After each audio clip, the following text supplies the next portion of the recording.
Will he or won't he make the jump to the NHL? Welcome back to Frankly Speaking, presented by Betway. If you're going to place a bet, bet on Betway. 19 plus, please play responsibly. That's the question everyone wants to know with today's guest, David Carle, the head coach at University of Denver, the hottest commodity in hockey today, coming off of back-to-back World Junior Championship gold medal wins as head coach of Team USA, most recently in Ottawa earlier this week. And by the way, I don't know that anyone's had a better last 3 years in hockey, period, any coach, player, or executive than David Carle.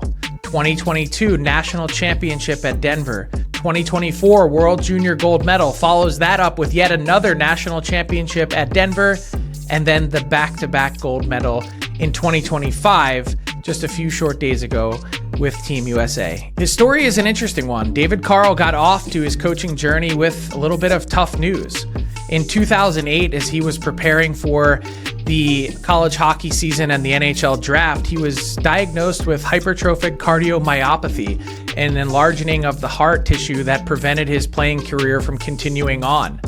The University of Denver, where his brother Matt, also an NHL defenseman, starred, they continued to honor his scholarship, and in fact, the Tampa Bay Lightning picked David Carle even after the diagnosis with the seventh round pick, 203rd overall, back in 2008, even after learning that news. So while still a student at Denver and continuing on his studies, he was brought on to Denver staff as a volunteer student assistant coach, which he continued on under George Gwozdecki for 4 years before graduating and earning his degree. He then worked for the Green Bay Gamblers in the USHL before being hired as a full-time assistant under Jim Montgomery, who now coaches the St. Louis Blues. He was an assistant under Montgomery for 4 seasons before Montgomery made the jump to the NHL, at which point he was named as Montgomery's replacement at Denver at the age of 28. So it's been a wild ride for David Carle since. He's got an incredible record at Denver. He's been recognized now as one of the top, not just young coaches in the game, but one of the top coaches, period, with all of the accolades and awards on his trophy case. And now, moving forward, the big question is it time for the next level? We got to that and a lot more. Here's my conversation with University of Denver head coach David Carle. David Carle, first off, congratulations on back-to-back World Junior Championship gold medals.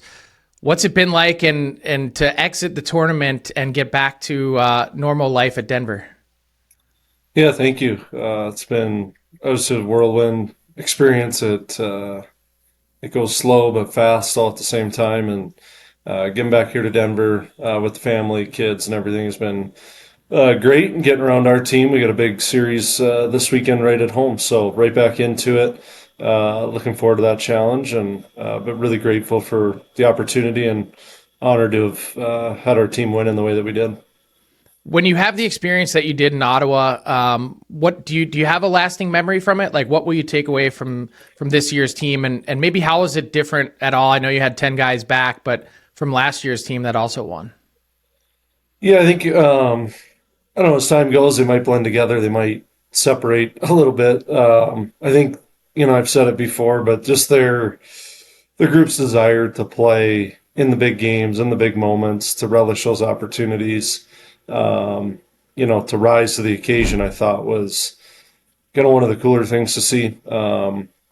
Whether it be, down 2-0 against Finland a year ago, obviously down 3-1 to them this year, playing in the New Year's Eve game against Canada, playing in the gold medal game, in Sweden, and our guys really wanting those big moments, wanting to play in front of the big hostile crowd, taking on the role of the villain per se, and just their attitude and desire to win is what'll stand out. And then with the staff, just the amount of time and effort, sacrifice that everybody puts in, to be able to make sure that the team is best prepared as possible, and really appreciative of all the work that they did and put into it, because it's a real heavy lift, and it's a big group of people working behind the scenes to make sure that everything runs smooth and that the players have the best opportunity to have success out there.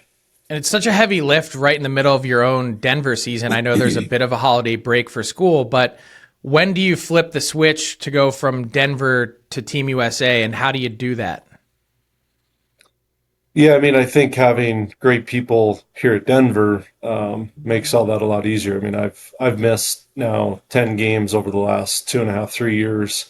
The team's got 9-1 in those games without me here, and so Tavis McMillan, Dallas Ferguson, Ryan Massa, they do an incredible job. And not only that, like our video guy came with us, Travis Culhane.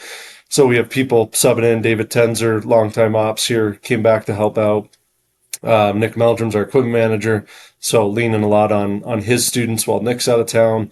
So it's a big lift here too, and for all of our staffs and teams, missing players, missing coaches, it's not an easy task. But the only way to do it is to be 2 feet in where you're at. And I didn't really turn the page to USA fully until after our Saturday game against Colorado College there in December, and similar to this past weekend, I didn't watch the games against Maine.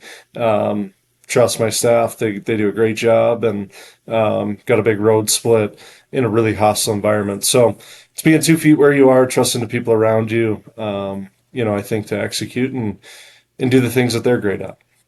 And also, I'm sure an appreciation from your end, given that you do divert your attention for a period of time to Denver itself, that they're able to grant you the opportunity to go do that. Yeah, certainly. I mean, I think it's a huge honor to represent your country. Obviously, the university, they do grant me that opportunity to do that, along with all of our other coaches.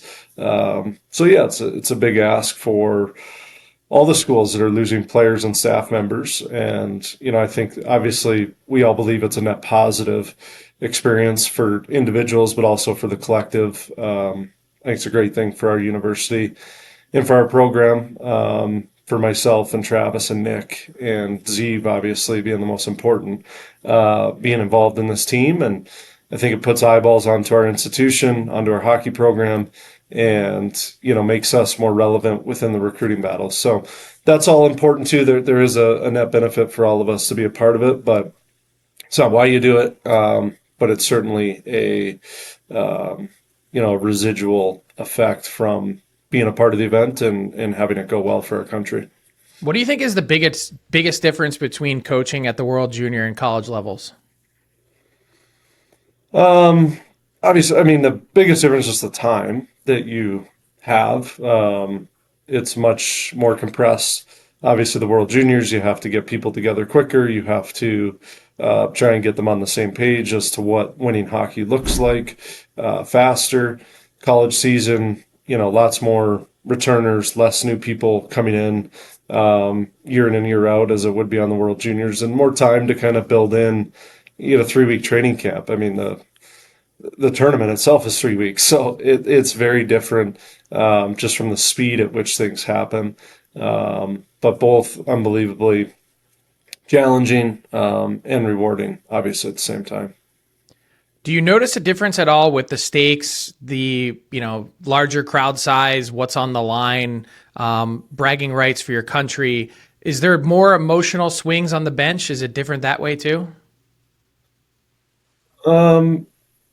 Sometimes, I mean, certainly it can boil over. The Canada game was emotional. I thought we played with emotion, but we didn't boil over in an emotional state. Clearly they did. We were shocked to get 3 more power plays in the third period and be able to extend our lead. So, you have to play with emotion, but you can't play emotional and have that, control you and ultimately put the game potentially in the referee's hands and out of your hands. So I thought our group had a real quiet confidence and demeanor. I think you saw the growth of the emotional control. I mean, after 3 games, I think we were at 15 penalties through the tournament. In Sweden a year ago, we took 19 total in 7 games. And it was just a real direct conversation. This has to stop. It's not a good path that we're on by letting our emotions control us and put us on the penalty kill when we play in the bigger games against the better teams. Their power plays, you can kill off 2 or 3, but killing off any more than that, it starts to get to be a real tall task. And I thought our group adjusted to that. We only take the one penalty in the Finland game. Obviously, Finland takes 0 penalties. Like the teams with the most discipline and emotional control seem to fare well in that tournament. So it's all about limiting the other team's opportunities. And a big part of that's not taking penalties. Mm-hmm. You mentioned some of the net benefits for Denver. I wonder what you feel like you've learned as a coach going through these experiences at the Team USA level, and maybe what you bring back to Denver as a result. Yeah, it's I think it's great to be be around different thought processes of, you know, Brett Larson, who's the head coach at St. Cloud, Rabs at Augustana, Killer at Minnesota. David Lassonde he's a national goaltending coach, but I mean, that guy, his attention to detail, his ability to read and evaluate the game and the special teams is incredible. And so to have him there just to talk hockey, and all of us, I mean, we only practice so much, but the rest of the time we're talking about adjustment scheming, different drills. And so you're taking a lot of those things out of it. And then to work with the level of player that you get to work with is a real joy, just to, see how they see things, how they maybe process certain situations, how they approach those big games. It's a real motivator, I think, for all of us to be around a diverse thought, but a diverse thought that really cares about winning in a big time way. Yeah, pretty special to be around, I'm sure. You mentioned your staff. You mentioned Zeev also being there with you at World Junior. For my money, and not saying this because you're on the show, I've said this on my other shows, for me, he was the best player in the tournament, and I think by a pretty wide margin. Look, Cole Hudson had a tremendous tournament, and Ryan Leonard, and you can go up and down your roster, but what have you seen from Zeev and his growth over the last 12 to 18 months? A lot. I mean, Zeev he's won, damn near every opportunity he's had. And, when the game gets on the line, he'll do whatever it takes to win, and he'll play winning hockey. He knows that there's times, to play a little bit more high risk at the offensive blue line in transition. He knows when he can do that, and he knows when he can't do that, and when he needs to lock it down, and when he's going to play 28 minutes, because not every game does the opponent require him to play 27, 28 minutes. Some nights he can, the team can have him play 20, 22 minutes. And so I think when you talk about elevating to the bigger games and the bigger opponents, he has a real ability to manage himself and manage his minutes and pick his spots at a really high level and impact the game at both ends of the rink. And, that's what I saw last year at the World Juniors. He was obviously really productive with us at Denver in the first half. Then he goes there, doesn't play on a power play, doesn't complain, doesn't moan about it, just goes out, does his job, leads the team in plus minus, still is productive offensively. And to me, I thought that got him into the top 3 or top 5 in the draft, because you take away the one thing that everyone loves about him, and he's still a really impactful player. Why wouldn't you want a guy with that level of B game backing up his A game? So the draft was a draft. Minnesota got an absolute steal, and happy for Billy Guerin and their staff, because he's going to play there a long time, and I think make a lot of people in front of him look foolish. Yeah, I think I was going to say a lot of teams probably watch this tournament, probably kicking themselves. But one thing you mentioned, though, about his in-game management and how he processes, is that self-governed? Like, is that something that he always had inside of him? Or, like, where does that come from, the ability within the player to kind of rise and fall at times when needed? Is that just something he always had? It's a great question. I mean, in our time here, there's been conversations around managing your game and yourself, and I think he's a really astute, bright individual and knows what it takes to win. And so I think, you don't have to be overt and showing him or talking to him about it. I think he's developed that skill. I can't say it's something that we talked to him about, at this event. But it's something that's been maybe put in his ear a few times, more so last year. But then you see it. We played the double overtime game against UMass, and the first round last year, he was on the ice every other shift and not extending himself, just doing what he needed to extend the game and get it in an opportunity for us to win it. Him amongst obviously many others. We rolled a pretty short decor for those two overtimes. But speaking to Zeev specifically, yeah, he has that feel, and I think great teams have that feel too. You look at some of the puck management decisions that were made in the semifinal game, in the final game. Those weren't the same decisions we were making, against Germany and Latvia and in the first two games of the tournament. So it's a team thing as much as it is an individual thing. And, obviously really proud of the group for dialing it in and playing winning hockey. And I think Zeev is obviously a big part of that. It's interesting that you mentioned the puck management decisions, because even within that, there was still a healthy dose of confidence on display, not just in the decision-making process, but like, it's not like it became oversimplified. Like, you still saw when the puck's on Cole's stick, for instance, like he's still doing the same things that he might do, but maybe just dialing it down just a one notch instead of 8 notches. Does that make any sense? Yeah, I think you want to have balance on specifically for the D. I mean, you have to pick your spots and your moments. And Cole said in one of his interviews, but during the game, he leaned down to Ryan and he said, "Hey, the second wave is wide open. Like, if you get on the rush again, the second wave's wide open." And that was early in the second, I want to say, that I heard him say that to him. And then minutes ago in the second, Zeev gives it to Ryan. Cole joins as the second wave, and obviously puts it in the back of the net. But as that second wave, he's not in a position to turn a puck over or like give something up going the other way. Whereas earlier in the tournament, there was times where our D were, leading the rush. We had 2D in the rush. And so it's just learning that balance. And that's what I mean when you ask what's different, is you have a more compressed window to kind of show what the identity or the execution level needs to be in those decisions for the team to have a chance at winning hockey. And they all know it. They're smart. We show it, and they know.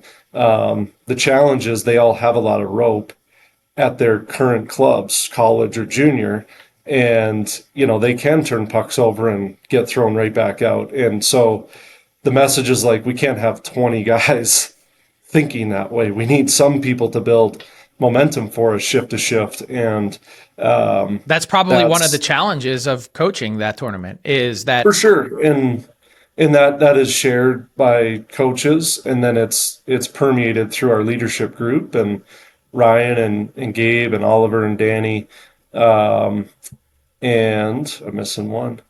We had 5A or 1C and 4As, but they did a great job. And you include Drew and Carrie, just all your returners, leading the charge in, delivering that message and then going out and showing it as well. So you mentioned that Zeev's won just about everything you can win the last few years. That also obviously extends to yourself as well. I don't know that anyone's had a better 3-year run in hockey, period, than yourself. When that's the case and there are a lot of eyeballs on you, is anything different for you? Are you different now than you were, 7-8 years ago when you first started as Denver head coach? Yeah, I think we're always learning and growing and getting better, myself included. And I feel I'm the same person, certainly, but I do think I'm a better coach than I was, manager, whatever you want to use word, than I was 7 years ago. And again, been really blessed to have a great staff and great players. And I think the point of it all is that it's not any one person that wins. It's a collective effort, and certainly I'm a part of that. But as far as who I am as a person, I don't think that that's changed at all. But really proud of what we've been able to accomplish over the last 5, 6, 7 years. So will you come back as Team USA coach next year? I heard you reference that you're not sure that your 3-year-old wants you to miss another Christmas. And I think that's maybe one part about World Junior. Everyone loves watching it. And most of the reason everyone loves watching it is because they're sitting at home on their couch, not doing anything else during the holidays. That means you're spending your holiday in a hotel. What's that experience been like for you as a family, and also to have your family along for the ride at times and cheering you on? I mean, my family's obviously real young. Our oldest is 3.5. So last year, he knew what Christmas was, but at 2.5, a little bit. This year was a little bit more challenging, a little bit easier because we were, on this side of the pond. But it's not easy. It's a big lift, certainly on all of our families. Speak to my wife and what she, is managing at home, but that's a sacrifice that it takes for all of our families, from the coaches to the medical staff to team services. Everybody's away, and I think we're all in that together at the event. You asked if I would do it again next year. I'm not going to coach a team next year. Had conversations yesterday, and we kind of came to that conclusion, and it's been an unbelievable run, and super grateful for the opportunity to do it. I feel like I've improved a lot, and really honored to have even been given the chance. So, so that's where things stand going into next year. And the narrative following World Junior is because of the success that you've had, the back-to-back gold medals, because of the national championships that you've won at Denver and the proud history that you've got there as well. David Carle's a hot commodity. He could be, one of the next NHL head coaches, and I'm sure you're going to have plenty of opportunity. Is it a foregone conclusion that at some point you'll become an NHL head coach? Because I've tried to caution everyone, say, hey, I don't know if you guys properly understand how good of a situation David Carle has at Denver. This is not just any place. Denver's been home for a long time, and the tradition, the winning, the opportunity, it's a family thing. Your brother went there as well. It's not just any place that you'd be deciding to step away from. Yeah, for sure. I mean, I wouldn't call it a foregone conclusion. To answer your question directly, and you've shared a lot of what I've shared, which is that it's a great place to live and work, and there's a lot of deep meaning for me and my family and being here. And I've been pretty open with everyone, and that's it starts with our own team and our recruits, and going through those processes, and letting them know kind of where things stand and how it would need to be a life-changing opportunity, in a lot of ways. But it also needs to be a team with a vision that aligns with what I see as it relates to winning. And I think the way coaches are recycled through the NHL obviously is, I personally don't believe it's the best way to have success, to pull the trigger quickly and to try and build long-term sustained success. I think a patient vision, where you're working collectively with a group of people, players and management, coaches all alike, I think that's the way forward. And the NHL is not really that right now. And so maybe it changes into that, or maybe we can be a part of that change. But, until those kind of possibilities or opportunities present themselves, there's literally zero rush to leave this job and this community and everything that it's meant to me, and what we've helped do to enhance it, and how they've helped me in my life in a great way as well. So that's kind of where it stands, and I get it. It's an easy chatter thing for people to talk about, and gets brought up a lot in recruiting battles by the same people who said 7-8 years ago I was too young to coach, are now saying that he's not going to be there to coach. And anyone who speaks on it like they know, they have no idea. And so it's always good to have the opportunity to clear the air and share kind of where I stand and where my family stands. And being upfront and honest about it is the only way to go about it. Perfect way to put a bow on our conversation. David Carle, thank you so much for the chat. Always great to spend time with you, and best of luck the rest of the season. No, you as well, Frank. Thanks for having me on. What's up, hockey fans? If you enjoyed that video, then you need to be hitting the subscribe button right here at Daily Faceoff. Exclusive interviews and analysis from our hockey insider Frank Seravalli, fantasy updates from Brock Sagan, and a daily live show at noon Eastern, Monday through Friday. You don't want to miss any of the fantastic content, so hit that subscribe button.